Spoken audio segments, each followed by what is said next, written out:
Nos anos críticos de 1944 e 1945, os céus da Europa transformaram-se em um palco de batalha de proporções sem precedentes. Milhares de bombardeiros pesados, como os icônicos B-17 Flying Fortress e os robustos B-24 Liberator, partiam diariamente das bases aliadas na Inglaterra. Suas missões eram claras: desmantelar a máquina de guerra alemã, atacando fábricas de armamentos, refinarias de combustível, centros de transporte e cidades industriais. Essas formações maciças, conhecidas como fortalezas voadoras, voavam em altitudes elevadas, desafiando a defesa antiaérea inimiga e os implacáveis caças da Luftwaffe. A urgência dessas missões era palpável. Cada voo representava um alto custo, não apenas em termos de aeronaves e combustível, mas, acima de tudo, em vidas humanas. As tripulações enfrentavam condições extremas, o frio cortante em grandes altitudes e a constante ameaça de fogo antiaéreo, conhecido como flak, que explodia em nuvens negras e estilhaços metálicos. Contudo, o perigo mais letal vinha dos caças alemães, como os Messerschmitt Bf-109 e os Focke-Wulf Fv-190, que esperavam pacientemente para interceptar os bombardeiros desprotegidos. Em meio a essa guerra aérea de desgaste, surge uma das inovações mais improváveis e impactantes do conflito. Um tanque de combustível que, apesar de ser descrito como de papel, foi capaz de levar os caças P-51 Mustang até Berlim e, crucialmente, garantir seu retorno seguro para casa. Essa afirmação desafia a lógica, pois a ideia de um componente tão frágil ter um papel tão monumental na guerra aérea parece uma contradição. Como algo aparentemente tão insignificante poderia alterar o curso das batalhas aéreas sobre a Europa? Para compreender o verdadeiro impacto dessa invenção, é fundamental situar-se no contexto da época. Em 1944, a guerra aérea entrava em uma fase decisiva. As forças aéreas aliadas buscavam desesperadamente a superioridade aérea sobre a Alemanha para pavimentar o caminho para a invasão terrestre e acelerar o fim do conflito. O sucesso das campanhas de bombardeio estratégico era vital, mas dependia intrinsecamente da capacidade de proteger os bombardeiros durante toda a sua jornada. Nesse cenário, o P-51 Mustang já era reconhecido como um dos caças mais avançados e versáteis da Segunda Guerra Mundial. Com seu motor Rolls-Royce Merlin, o Mustang combinava velocidade excepcional, agilidade e um armamento potente. Sua autonomia já era notável para um caça da época, permitindo-lhe escoltar os bombardeiros por distâncias consideráveis. No entanto, mesmo o Mustang possuía uma limitação crítica. Sua capacidade de combustível interna não era suficiente para acompanhar os bombardeiros em suas missões mais profundas, que se estendiam até o coração industrial da Alemanha. Essa lacuna na proteção era uma falha estratégica que custava caro aos aliados, e sua solução se tornaria um dos grandes trunfos da campanha aérea. Apesar de sua notável performance, mesmo o P-51 Mustang, com seu motor Rolls-Royce Merlin, enfrentava uma limitação crítica que definia o alcance da proteção aérea aliada. A capacidade de combustível interna do Mustang, embora superior à de muitos outros caças da época, não era suficiente para acompanhar os bombardeiros pesados em suas missões mais profundas. Essas missões, que se estendiam até o coração industrial da Alemanha, como as fábricas de rolamentos em Schweinfurt, as plantas de combustível sintético em Leuna ou os centros de produção de aeronaves em Regensburg, exigiam voos de longa duração que superavam a autonomia dos caças de escolta. Os bombardeiros, como os B-17 e B-24, partiam da Inglaterra e voavam centenas de quilômetros sobre território inimigo. No entanto, os caças de escolta, incluindo os P-47 Thunderbolts e os primeiros P-51s, podiam acompanhar essas formações apenas por uma parte do percurso. a uma certa distância do alvo, conhecida como ponto de não retorno para os caças. Eles eram forçados a virar e retornar às suas bases devido à escassez de combustível. Isso criava uma zona de vulnerabilidade crítica no céu alemão, onde os bombardeiros, carregados com suas bombas e voando em formações apertadas, ficavam desprotegidos. As consequências dessa lacuna na proteção eram devastadoras. As missões de bombardeio sem escolta adequada resultavam em perdas humanas e materiais intoleráveis. Um exemplo sombrio é a segunda incursão a Schweinfurt, em 14 de outubro de 1943, conhecida como Quinta-feira Negra. Naquela missão, 291 bombardeiros B-17 atacaram as fábricas de rolamentos alemãs. 60 dessas aeronaves foram abatidas, representando uma taxa de perda de mais de 20%, enquanto outras 138 foram danificadas, muitas delas seriamente. Este único evento custou a vida de aproximadamente 600 tripulantes americanos. A missão de Regensburg, em agosto de 1943, também resultou em perdas significativas, com 60 bombardeiros abatidos. Esses números demonstravam que a estratégia de bombardeio diurno profundo era insustentável sem uma escolta constante. A ideia de uma guarda de porta a porta, onde os caças acompanhariam os bombardeiros desde a decolagem até o alvo e de volta, era, na maioria das vezes, uma impossibilidade brutal. As tripulações dos bombardeiros sabiam que, após um certo ponto, estariam por conta própria, enfrentando a Luftwaffe sem a proteção ágil dos caças. O moral das tripulações era severamente afetado pela perspectiva de voar para o coração da Alemanha sem cobertura aérea. Apesar de sua robustez e do formidável armamento defensivo, os B-17s, por exemplo, eram equipados com até 13 metralhadoras calibre 50. Os bombardeiros eram alvos grandes e relativamente lentos. Sem a capacidade de manobra de um caça, eles se tornavam vulneráveis a ataques coordenados e persistentes dos caças alemães. Pilotos da Luftwaffe, como os que voavam os Messerschmitt Bf-109 e os Focke-Wulf FW-190, desenvolveram táticas eficazes contra as formações de bombardeiros desprotegidas. Eles realizavam ataques frontais para desorganizar as formações e atingir os pilotos e as cabines de comando, ou utilizavam armamentos pesados, como canhões de 20 mm e 30 mm e até foguetes Arar para desmantelar as aeronaves. Alguns caças alemães também foram equipados com o sistema Schrägmusik, metralhadoras ou canhões angulados para cima, permitindo que atacassem os bombardeiros por baixo, fora do campo de visão da maioria das metralhadoras defensivas. Uma vez que suas escoltas de curto alcance tinham que retornar, os gigantes B-17 e B-24 se encontravam em desvantagem numérica e tática, tornando-se presas relativamente fáceis para os interceptadores inimigos. Essa vulnerabilidade representava um entrave estratégico significativo para os aliados, que precisavam desesperadamente de uma solução para estender o alcance de seus caças e garantir a sobrevivência de suas valiosas formações de bombardeio.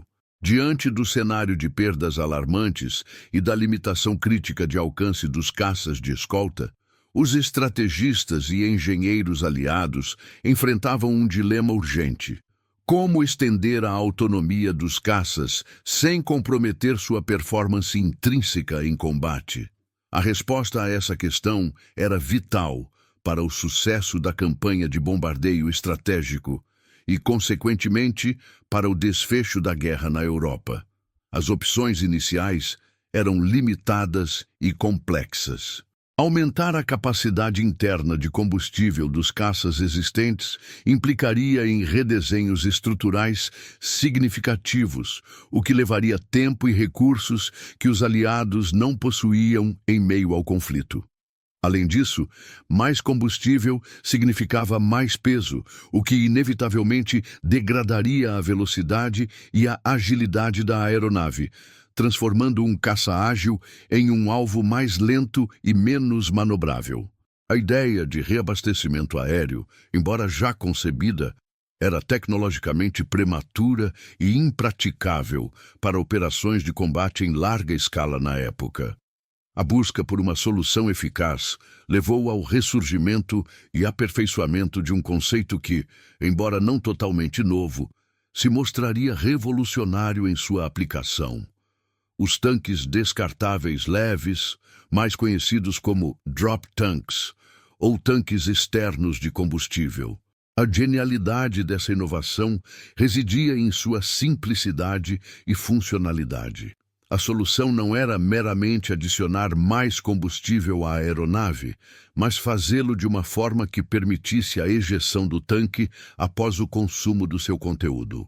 Isso significava que o caça poderia carregar combustível extra para a fase de voo de translado, que era a parte mais longa e menos perigosa da missão, e então se livrar do peso e do arrasto aerodinâmico adicionais ao se aproximar da zona de combate. O princípio era direto. Durante a jornada de ida e volta do território aliado até o espaço aéreo inimigo, os tanques externos forneciam o combustível suplementar necessário. Uma vez que o combustível desses tanques fosse consumido, ou quando os caças entrassem em contato com os interceptadores da Luftwaffe, os pilotos acionavam um mecanismo que liberava os tanques das asas. Ao ejetar os tanques vazios, o P-51 Mustang, por exemplo, recuperava instantaneamente sua agilidade, velocidade e capacidade de manobra originais, tornando-se novamente um adversário formidável no combate aéreo. Essa capacidade de transição rápida de um petroleiro voador para um caça de combate de alto desempenho era o cerne da inovação e o que a diferenciava de soluções de combustível permanente. Tanques externos fixos, embora aumentassem o alcance, comprometeriam permanentemente a performance do caça, tornando-o uma presa fácil para os ágeis interceptadores alemães. A introdução dos tanques descartáveis redesenhou o cenário da guerra aérea. Com essa capacidade adicional, a autonomia dos caças de escolta foi ampliada em centenas de quilômetros. Isso significava que os P-51 Mustangs, que antes precisavam retornar antes de alcançar os alvos mais profundos da Alemanha, agora podiam acompanhar os bombardeiros muito além da linha de frente, até o coração industrial inimigo. Alvos estratégicos, como as fábricas de aviões em Messerschmitt e Junkers, as instalações de produção de combustível sintético em Leuna e as indústrias de armamentos em Ruhr, que antes eram alcançáveis apenas com risco extremo para os bombardeiros desprotegidos, agora podiam ser atacados com a segurança de uma escolta constante. Essa nova capacidade de guarda de porta a porta inverteu a desvantagem anterior dos aliados. A Luftwaffe não podia mais contar com uma zona segura no interior da Alemanha, onde seus caças podiam atacar os bombardeiros sem a interferência dos P-51s. A presença contínua da escolta de caças não apenas reduzia as perdas dos bombardeiros, mas também forçava os pilotos alemães a engajar os Mustangs em condições desfavoráveis, longe de suas bases e com menos chances de reabastecimento ou reforço. A genialidade descartável dos tanques de combustível transformou a guerra aérea, convertendo uma limitação crítica em uma vantagem estratégica decisiva para as forças aliadas. Apesar da descrição popular de tanques de papel, que evocava uma imagem de fragilidade e improviso, a realidade por trás desses componentes cruciais era mais sofisticada e engenhosa. Não se tratava de papel comum, mas sim de um material compósito resistente, conhecido como laminado impregnado. Essa designação técnica se referia a um conjunto de camadas de madeira compensada de baixa densidade ou de fibra de celulose tratada, que eram impregnadas com resinas fenólicas e depois moldadas e unidas sob alta pressão e calor. O resultado era um material leve, mas surpreendentemente robusto e resistente às tensões do voo e ao armazenamento de combustível, capaz de suportar as rigorosas condições operacionais. A escolha desse material não foi acidental, mas sim uma solução pragmática para um problema complexo em tempo de guerra. Tanques de combustível metálicos, embora duráveis, apresentavam desvantagens significativas.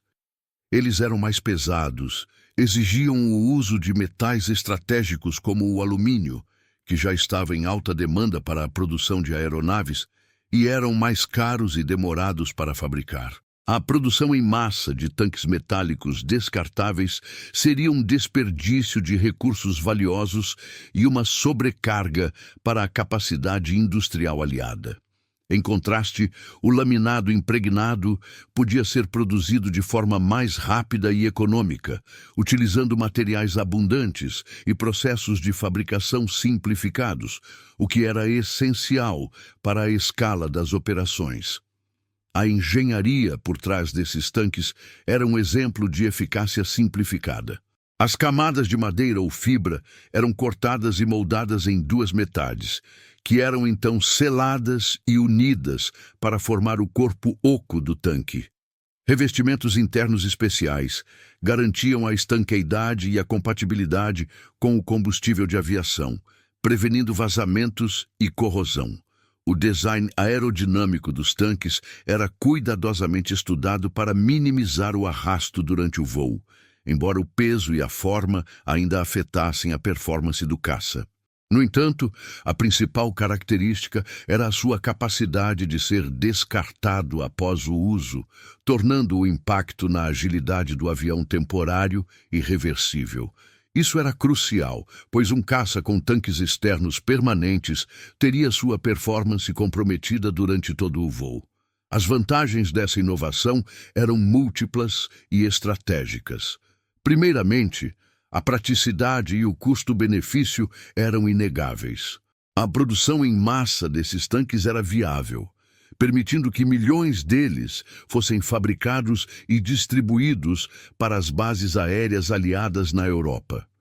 A instalação nos caças era relativamente simples, utilizando pilones sob as asas que podiam ser facilmente acoplados e desacoplados. Essa facilidade de manuseio era crucial para a rapidez das operações aéreas e para a manutenção de um alto ritmo de missões. Em segundo lugar, a leveza do material era fundamental. Embora um tanque cheio de combustível adicionasse um peso considerável à aeronave, o peso da estrutura do tanque em si era mínimo. Isso significava que, uma vez vazio e ejetado, o caça recuperava sua performance quase que instantaneamente. Se os tanques fossem de metal, mesmo vazios, o peso e o arrasto residuais seriam maiores, impactando a capacidade de combate do caça se ele não fosse descartado. A natureza descartável dos tanques de laminado eliminava essa preocupação, permitindo que o P-51 Mustang retornasse à sua configuração de combate ideal. Mais importante ainda, essa capacidade permitiu voos de longa distância sem o peso permanente de tanques adicionais. Os Mustangs podiam decolar com 2 desses tanques sob suas asas, cada um contendo centenas de litros de combustível extra. Isso estendia drasticamente seu raio de ação, permitindo-lhes acompanhar os bombardeiros até os alvos mais distantes na Alemanha. Uma vez que o combustível desses tanques era consumido e os caças se aproximavam da zona de combate, os pilotos os ejetavam. A visão e o som desses tanques caindo do céu se tornaram um símbolo para os aliados de que a proteção estava ali para ficar, e para os alemães, um aviso de que a batalha estava prestes a se intensificar. A genialidade do tanque de papel residia, portanto, em sua capacidade de ser um acessório temporário e substituível que maximizava a eficiência de uma aeronave de combate. Ele transformou o P-51 Mustang de um caça de médio alcance em um verdadeiro guardião de longo alcance, sem comprometer suas qualidades intrínsecas de velocidade e agilidade no momento crítico do combate. Essa inovação, aparentemente simples em sua concepção material, foi um dos pilares que sustentaram a supremacia aérea aliada sobre a Europa. A introdução desses tanques de papel, ou laminados impregnados, marcou uma virada decisiva na guerra aérea sobre a Europa. Com eles, a autonomia operacional dos caças de escolta, especialmente os P-51 Mustang, foi drasticamente ampliada. Antes, um Mustang podia escoltar bombardeiros por cerca de 800 a 900 quilômetros de ida e volta, o que o limitava a alvos mais próximos do litoral. Agora, com 2 tanques de 416 litros cada sob suas asas, o raio de ação efetivo do Mustang se estendia para mais de 600 quilômetros, um aumento de quase o dobro. Essa capacidade extra significava que os Mustangs podiam acompanhar os bombardeiros em missões que antes eram consideradas inviáveis sem proteção adequada. Alvos no coração da Alemanha, como Berlim, Dresden, Leipzig e as vitais fábricas de combustível sintético e rolamentos, que antes estavam fora do alcance da escolta contínua, agora se tornaram acessíveis com cobertura aérea.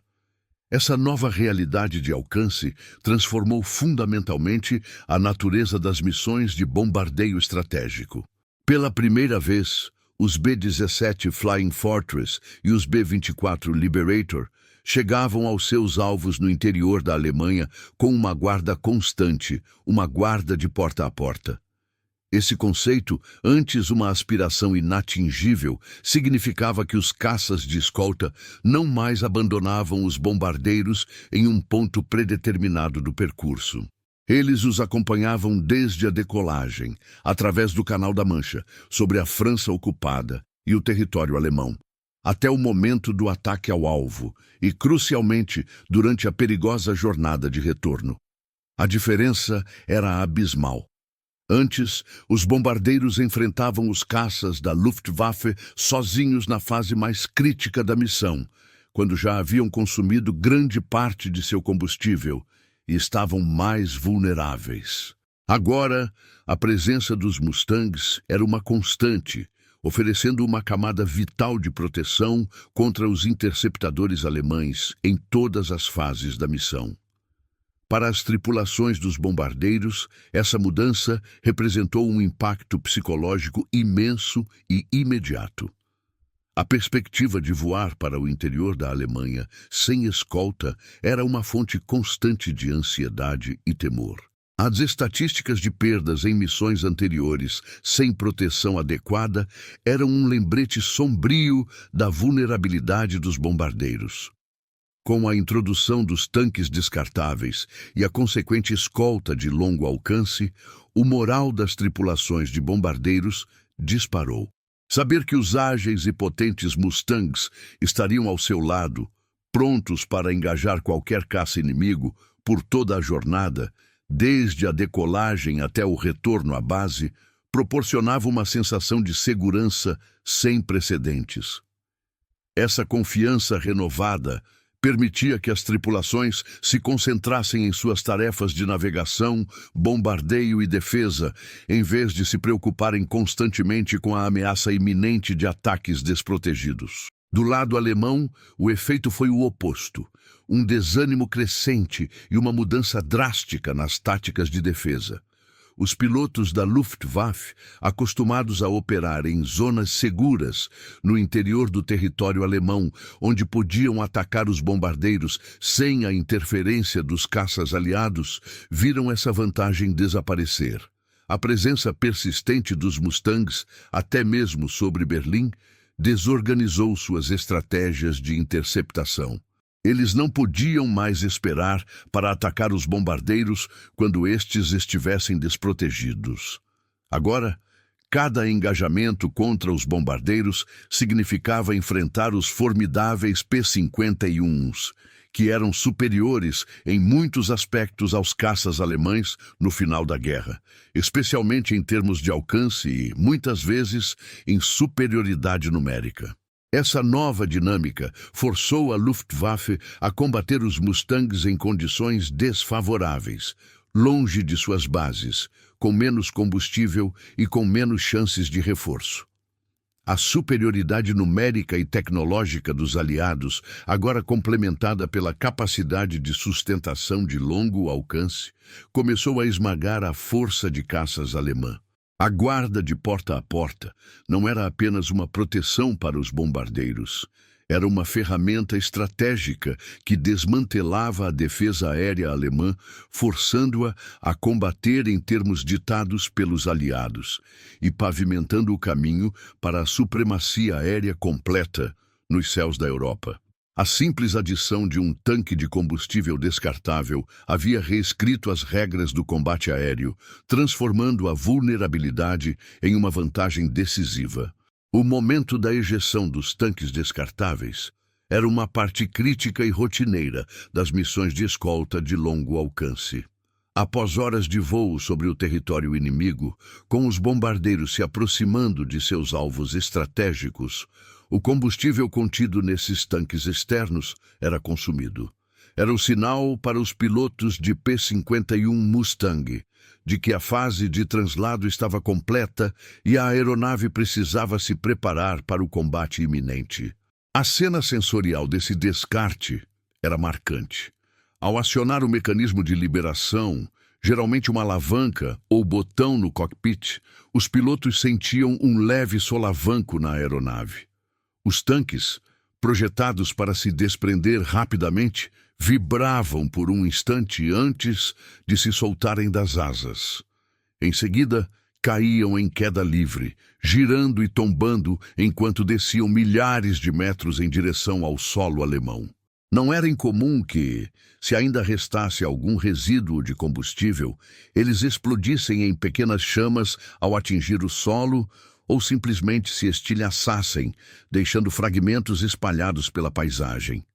Esse evento ocorria frequentemente sobre o território inimigo, em áreas rurais ou florestais, e a visão de dezenas, por vezes centenas, de tanques caindo do céu em um curto espaço de tempo era uma imagem peculiar e recorrente na guerra aérea. A ejeção dos tanques não era apenas um ato de descarte de peso morto, era uma transformação tática imediata da aeronave. Com os tanques cheios, o Mustang, embora ainda fosse um caça de alto desempenho, carregava um peso adicional considerável e experimentava um arrasto aerodinâmico maior. Isso resultava em uma aceleração mais lenta, uma taxa de subida reduzida e uma capacidade de manobra ligeiramente comprometida. A aeronave era efetivamente um petroleiro voador, projetado para maximizar o alcance. No entanto, no instante em que os tanques se desprendiam, o P-51 Mustang afiava as asas para o combate. A aeronave perdia instantaneamente centenas de quilos de peso e o arrasto aerodinâmico era drasticamente reduzido. A sensação para o piloto era de uma liberação imediata. O caça tornava-se mais leve, mais responsivo e incrivelmente ágil. Sua taxa de subida melhorava, a aceleração aumentava e a capacidade de realizar curvas fechadas e manobras evasivas era restaurada à sua plenitude.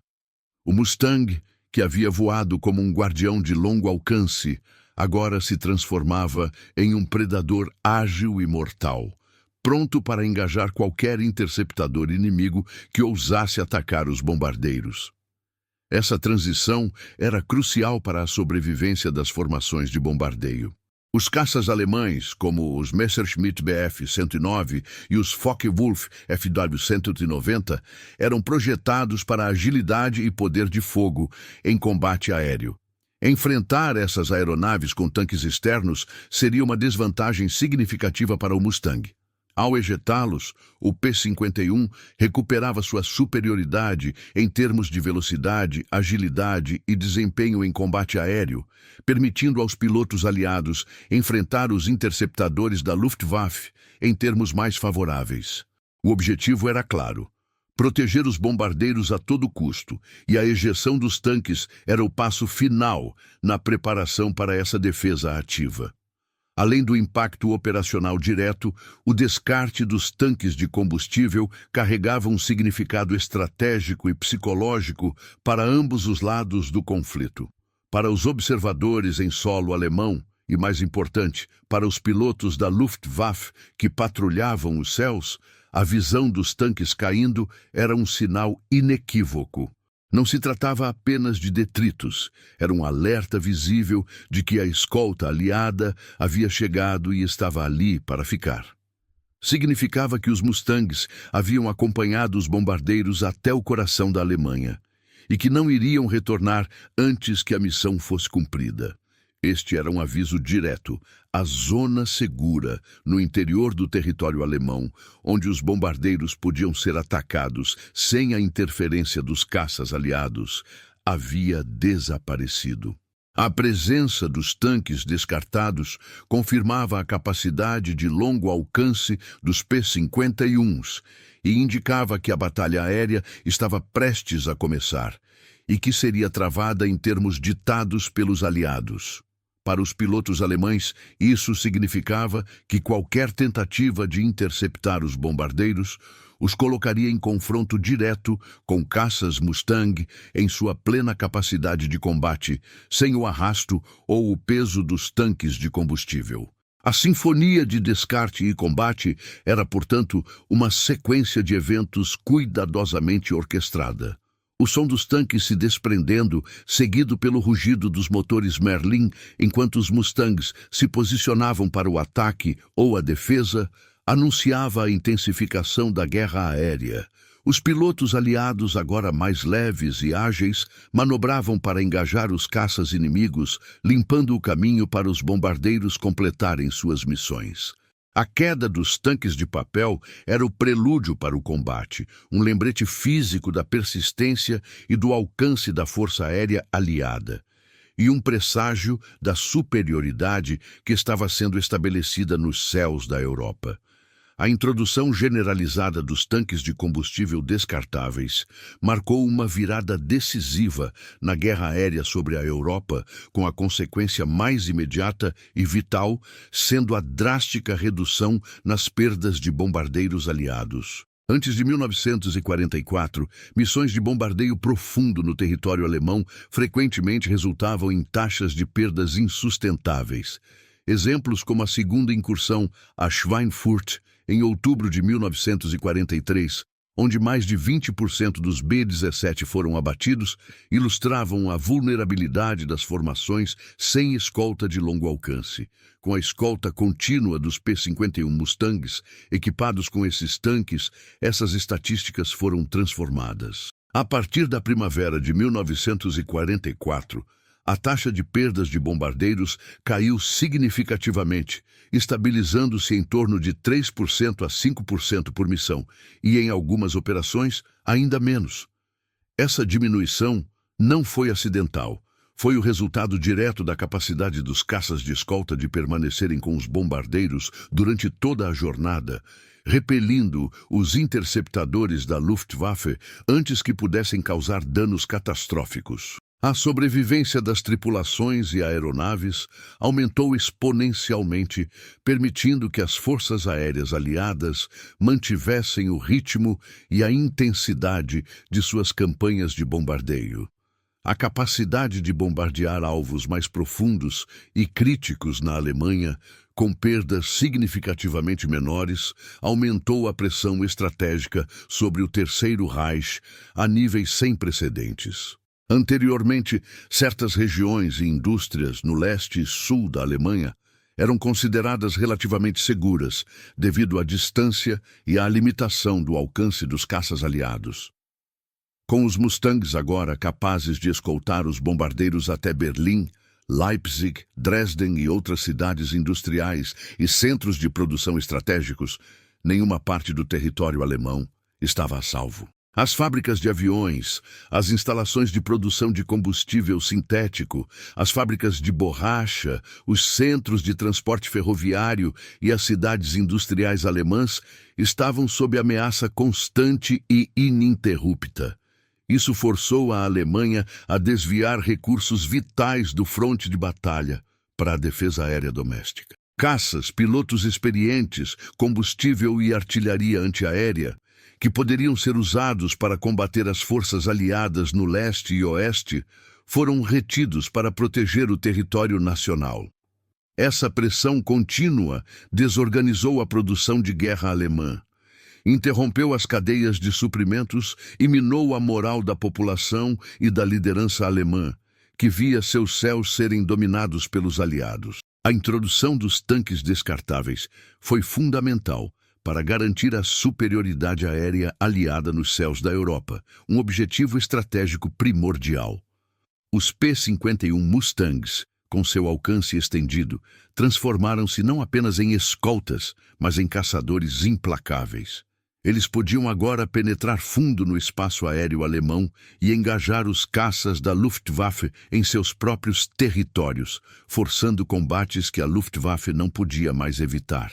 A partir de 1944, a Luftwaffe, já sofrendo com a escassez de pilotos treinados, a falta de combustível de aviação de alta octanagem e a diminuição da produção de aeronaves de qualidade devido aos bombardeios, foi sistematicamente dizimada pelos caças aliados.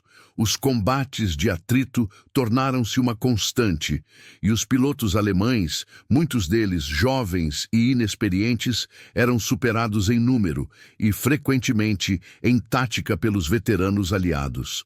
As perdas da Luftwaffe em 1944 foram catastróficas, com milhares de aeronaves e pilotos perdidos em combate. Essa campanha de aniquilação aérea, possibilitada pelo alcance dos Mustangs, efetivamente limpou os céus da Europa. Ao final de 1944 e início de 1945, a Luftwaffe havia sido reduzida a uma sombra de sua antiga força, incapaz de oferecer resistência significativa às incursões aliadas. Essa supremacia aérea foi um pré-requisito absoluto para o sucesso das invasões terrestres, como o dia D. Sem a ameaça constante da Luftwaffe, as forças terrestres aliadas puderam operar com segurança, e os bombardeiros táticos e caças-bombardeiros puderam apoiar as tropas no solo com ataques a pontes, ferrovias, comboios e concentrações de tropas inimigas, acelerando o avanço aliado e o colapso final do regime nazista.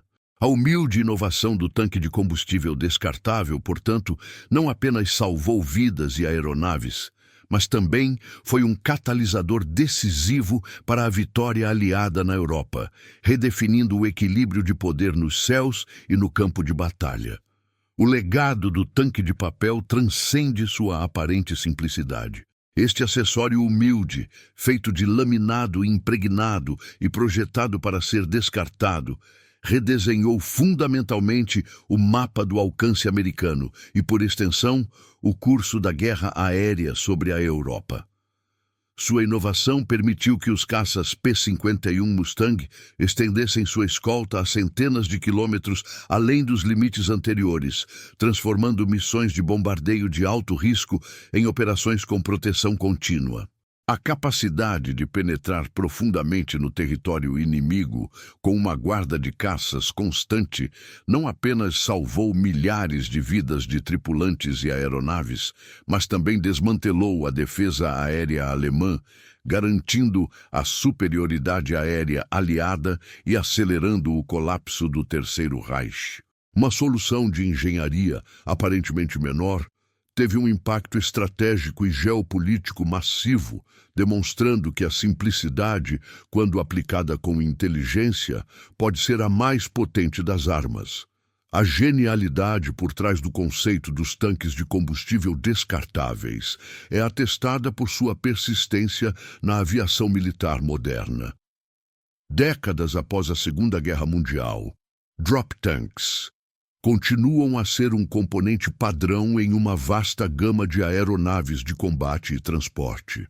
Embora os materiais e o design tenham evoluído, com o uso de compósitos avançados e formas aerodinâmicas otimizadas, inclusive para furtividade em algumas aplicações, o princípio fundamental permanece inalterado: estender o alcance operacional da aeronave sem comprometer permanentemente sua performance em combate. Caças a jato como o F-15, F-16 ou Eurofighter Typhoon e até mesmo bombardeiros estratégicos ainda utilizam tanques externos para missões de translado, patrulha de longo alcance ou para aumentar o tempo de permanência em zonas de operação.